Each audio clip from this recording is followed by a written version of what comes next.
500 hommes de Shimon sont partis pour réclamer un héritage de la part de Ésaü.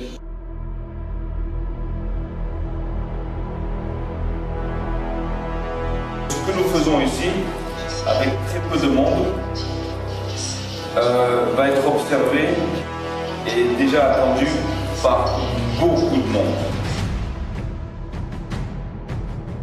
La première des choses à comprendre, c'est que dans la Torah, deux hommes peuvent mettre enceinte une femme de deux jumeaux et que chacun des jumeaux va venir d'un père différent. Le premier cas qu'on a de deux enfants, de deux jumeaux qui sortent d'une femme mais qui proviennent de deux entités différentes, deux hommes différents, ce sont les deux enfants qui s'appellent Abel et Caïn. Tout le monde ne vient pas de Adam et Ève. Tout le monde vient de Ève, mais pas tout le monde vient de Adam. D'autres viennent de l'autre côté. Il y a deux dynasties. Il y a une femme, deux camps et deux dynasties. Vous avez la dynastie de Caïn, vous avez la dynastie de Adam.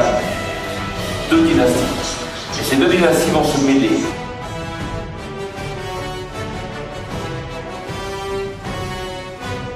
L'Égypte n'est pas gérée par une personne, elle est gérée par deux personnes. Pharaon et le roi d'Égypte. Tout ça, ça s'appelle l'Égypte. La basse terre et la haute terre.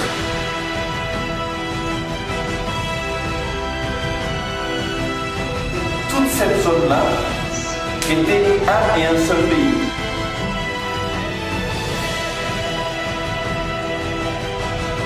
Le serpent représente le roi d'Égypte. Le vautour représente Pharaon.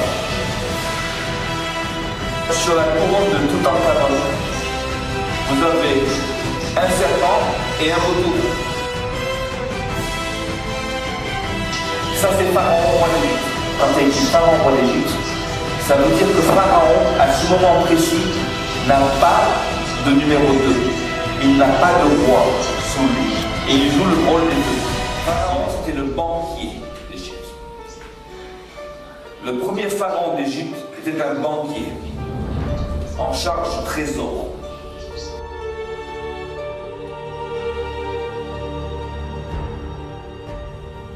Il y avait une ville en Égypte qui était la ville des princes égyptiens. On la compare à Hebron. Chaque fois que Hebron est comparé à une autre ville, à quelle ville elle est comparée? À Jérusalem.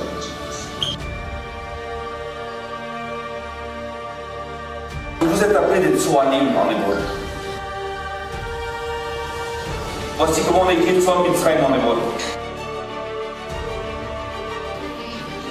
596, qui est la valeur numérique de Jérusalem. Ça, ce sont les frontières d'Israël.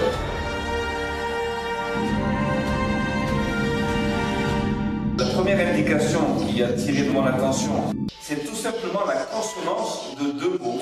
Deux mots actuellement qui ont été dits par Ésaü à Jacob. Ces deux mots sont Atsigana. Atsigana et Tsigan, c'est pas très net d'où vient ce terme de Tsigan. Le mot Léatsig en hébreu, distinguer, se différencier en mettant en valeur. Aux alentours des années 1400, vous étiez connus comme étant des Atsigan et non pas Tsigan. Atsigana, je distinguerai maintenant ton peuple du peuple qui est avec moi.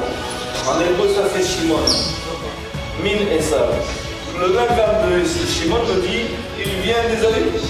Et Shimon n'est pas béni, tout comme Ésaü n'est pas béni. Pourquoi est-ce que Jacob doit se connecter avec Ésaü? Shimon ici est un enjeu énorme. Ésaü va vouloir venir et récupérer ce qui est à lui. Cet enfant représente le terrain de bataille. entre les forces de l'esprit et les forces du sang. Yesh li Rav, c'est l'anagramme de Basari Li qui veut dire ma chair est à moi. Ce à quoi répond Jacob, Yesh li kol, Sichli Li. Un il dit ce qui sort de ma chair est à moi, appartient à moi. L'autre dit ce qui sort de mon intelligence est à moi. Ce qui sort de mon esprit est à moi. Shimon, qui comprend le péché, Shema Aaron, qui est en fait l'enfant par le sang de notre ennemi juré, mais qui va adopter les voies et l'enseignement de Jacob, qui est aux antipodes d'Ésaü. Et c'est exactement qui vous êtes. D'après ce que je connais de vous, c'est exactement qui vous êtes. Ce n'est qu'à partir du moment où Shimon fait partie intégrante de la tribu de Jacob, fait partie intégrante de la famille de Jacob, que Jacob devient Israël. Quand on analyse la descendance d'Ésaü, ils sont tous bâtards. Tous. Et si vous comprenez ça, vous comprenez qu'en fait Shimon est le seul enfant légitime qui n'est pas un bâtard de Ésaü. Un bâtard ne peut pas rentrer en Israël. Il n'y a aucun bâtard en Israël. Léa était destinée à être la femme d'Ésaü. Dans Siméon né, vous avez Léa qui dit parce que Dieu m'a entendu, parce que je suis détesté. Anis Sénoa, ça veut dire je suis détesté. Ça peut vouloir cacher le fait qu'elle soit ou qu'elle ait été violentée. Le mot Sénoa cache bien le mot Anoussa qui est violé. Pourquoi est-ce qu'on me dit ici que Dina qui sort, elle est fille de Léa, telle mère, telle fille? Ce qui s'est passé avec Dina s'est passé avec Léa. Parce que je suis détesté. Et il m'a donné à moi aussi ça. Pour Shimon et pour Lévi, c'est exactement la même phrase avec les mêmes intonations. On parle de la même action. Shimon et Lévi, en fait, sont nés en même temps. Le Lévi, c'est celui qui accompagne. Donc, un qui est appelé Shimon, l'autre qui l'accompagne. Ils ont le sang chaud. Et l'honneur pour eux est très important. Shimon, en fait, va épouser Dina. Dina a été mise en scène par Shrem et a accouché d'un fils qui s'appelle Shaoul, qui est son fils, mais qui n'est pas le fils de Shimon. Mais Shimon le prend sous son aile. Très important.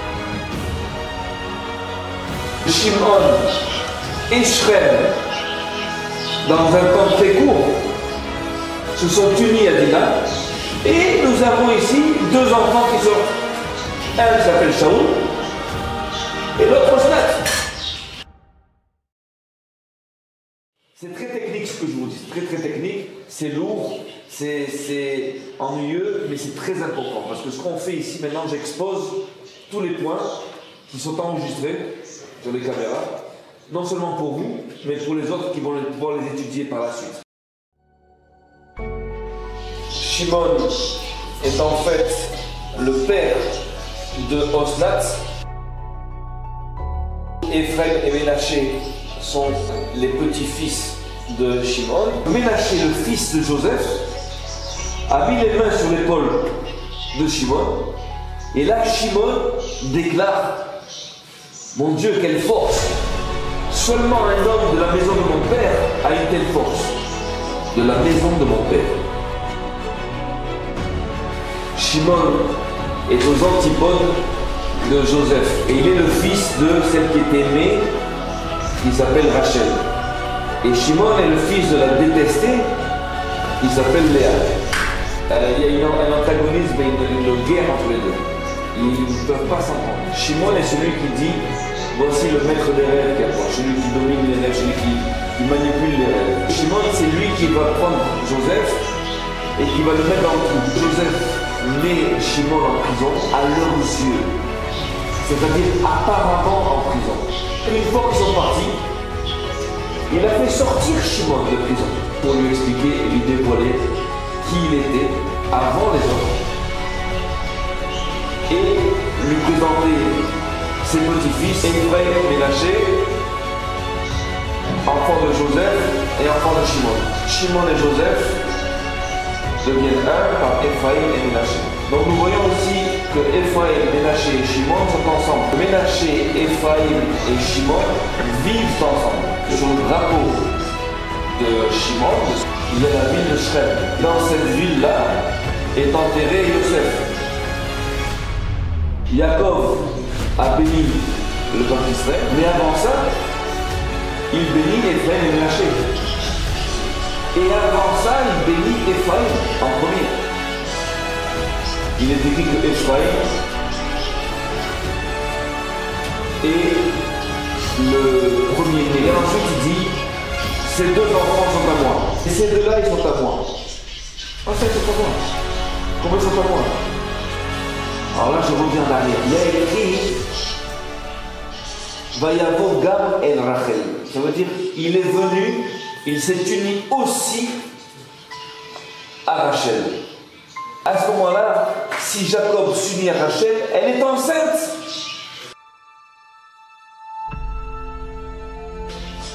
Rachel est ici enceinte.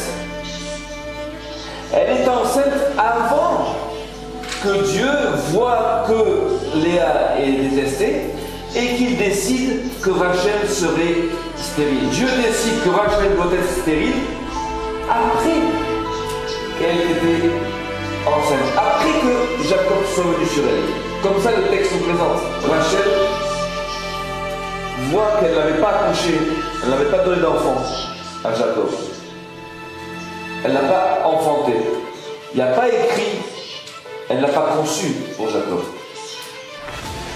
Loyalta, elle n'a pas enfanté, elle n'a pas sorti d'enfant. Elle dit à Jacob, donne-moi des fils. Elle ne dit pas, donne-moi un fils. Elle dit, donne-moi des fils. Des fils, c'est au pluriel, donc c'est au moins deux fils. Elle ne sait pas qu'elle est stérile. Et comment elle ne sait pas qu'elle est stérile? Il y a écrit, Dieu l'a rendue stérile. Mais elle ne sait pas. Pourquoi elle ne sait pas? Parce qu'elle était déjà enceinte. Dieu a empêché d'avoir les enfants qui devaient lui revenir. Encore une fois, Rachel tombe enceinte, elle perd ses enfants, elle a une fausse couche, et automatiquement Jacob et Rachel se disputent par rapport à cela. Mais pourquoi je vous dis tout ça? Parce que maintenant je reviens à quelques années plus tard, quand Jacob voit Ephraim et Ménaché, et il dit, ceux-là sont à moi. Ces deux enfants sont en fait les deux qu'il a perdus à l'époque et qui reviennent dans la descendance du fils de Rachel. Comment on peut vérifier si c'est vrai? On a des lettres et on a des chiffres. L'action de Jacob qui vient sur Rachel a la même valeur numérique que le nom de Ephraim. 331. Ephraim et Ménaché, qui sont eux-mêmes la réincarnation des deux premiers enfants d'Israël. Vous savez, en Israël, selon nos lois, l'enfant qui sort le premier est l'aîné. Même s'il sort mort, même s'il est mort, c'est lui l'aîné. Vous avez une âme, l'âme d'un homme qui s'appelle Ephraim, qui vient, cette âme-là, elle vient. Elle est désignée pour être le premier d'Israël, le fils aîné d'Israël. Il rentre dans ce monde, il vient ici, et à cause d'un sentiment de haine, qu'est-ce qui se passe? Il est empêché de rentrer dans ce monde. L'esprit d'Ephraim est l'esprit de quelqu'un qui sait qu'il est grand.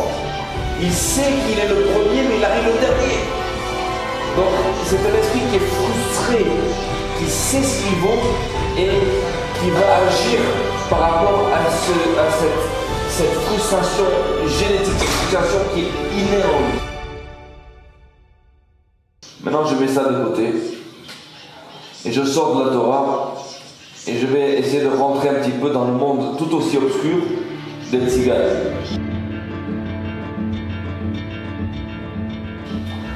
Alors les tziganes, il y a des gens qui s'appellent des manouches, des gens qui s'appellent des sinti, des gens qui s'appellent des roms, des gitans. Quand je vois les tziganes, je vois un nom qui s'appelle manouche. Le mot manouche, c'est un mot indien, c'est un mot en sanskrit, c'est un mot en quelle langue? Je suis obligé de faire le lien entre manouche et mélaché. Peut-être que c'est la même chose, c'est le même mot. Chez nous, on décrit les nations comme les goïms, tout comme vous avez, vous, votre façon de décrire les nations, tout ce qui n'est pas tzigane, comme des gadgets. Par contre, pour décrire les juifs, vous ne nous mettez pas, nous les juifs, comme des gadgets. Pour vous, le juif n'est pas un gadget. En face de moi, j'ai toute une population de gens, des millions de gens, qui, comme nous, ont voyagé dans tous les pays du monde. Ils ne se sont jamais assimilés, quitte à ne pas envoyer leurs enfants à l'école, quitte à ne pas apprendre à lire et à écrire, puisqu'ils n'ont pas d'origine et qu'ils n'ont pas de racines, ils sont obligés de ne pas envoyer leurs enfants à l'école. Pourquoi? Si moi je suis juif, et je sais que je suis juif, et que j'envoie mes enfants à l'école, ils ne pourront pas vraiment s'assimiler facilement par l'éducation, parce que j'ai déjà une éducation. Je sais que je suis juif, mais si comme les gitans, je ne sais pas que je suis juif, je pense que je suis juif, mais ce n'est pas officiel. Je n'ai pas de racines. Donc si je mets mon enfant dans l'école, il est mort. Il n'y a pas de référence derrière. Mon enfant maintenant va s'identifier à la culture que l'école du gadjo va lui donner. Quand on enquête sur les tziganes, on voit que le manque d'éducation ou le fait qu'ils empêchent leurs enfants d'aller à l'école, c'est tout à fait logique pour ne pas s'assimiler. Ça, c'est un des éléments de preuve à mes yeux qu'ils viennent de chez nous, parce que seuls les juifs et les tziganes ont refusé de s'assimiler alors qu'ils ont voyagé dans le monde entier. Nous, par rapport aux tziganes, on a une référence. Nous sommes les juifs officiels. Mais vous n'avez pas. Vous savez au fond de vous que vous êtes liés à notre peuple, vous savez que vous êtes juifs au fond de vous, mais il n'y a rien d'officiel. Et ça explique pourquoi vous avez dû avoir vos méthodes à vous pour pouvoir ne pas vous assimiler, alors que vous n'avez pas justement tout ce que nous on a. Mais dans ce cas-là, je me dis, si d'un côté, si vraiment vous êtes juif, et que nous on a tout conservé, alors qu'est-ce que vous avez conservé?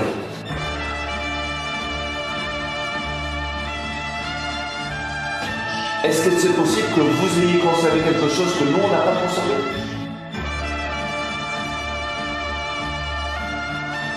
Et je pense que c'est très possible, et ce serait même quelque chose de brillant, que de faire en sorte que d'un côté, on est un peuple avec la connaissance, et de l'autre, un peuple avec l'esprit pour comprendre cette connaissance.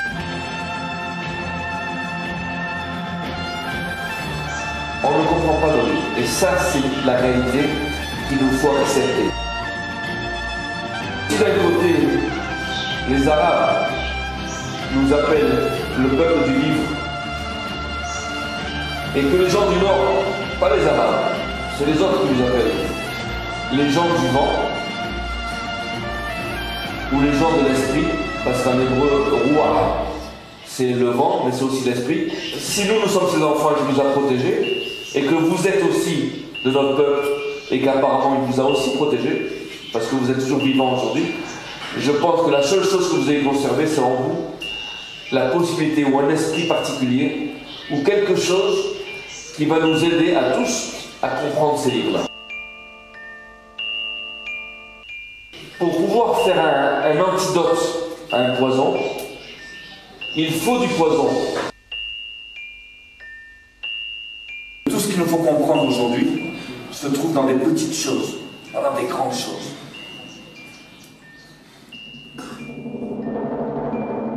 D'après ce que je connais des gitans, des tziganes, vous avez des manouches,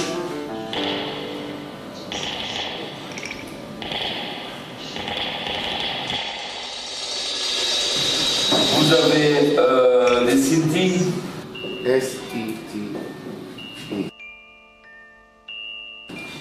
sinti, vous avez après des roms,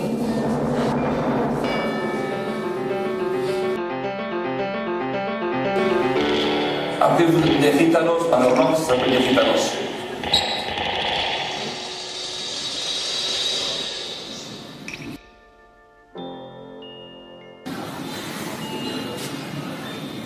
À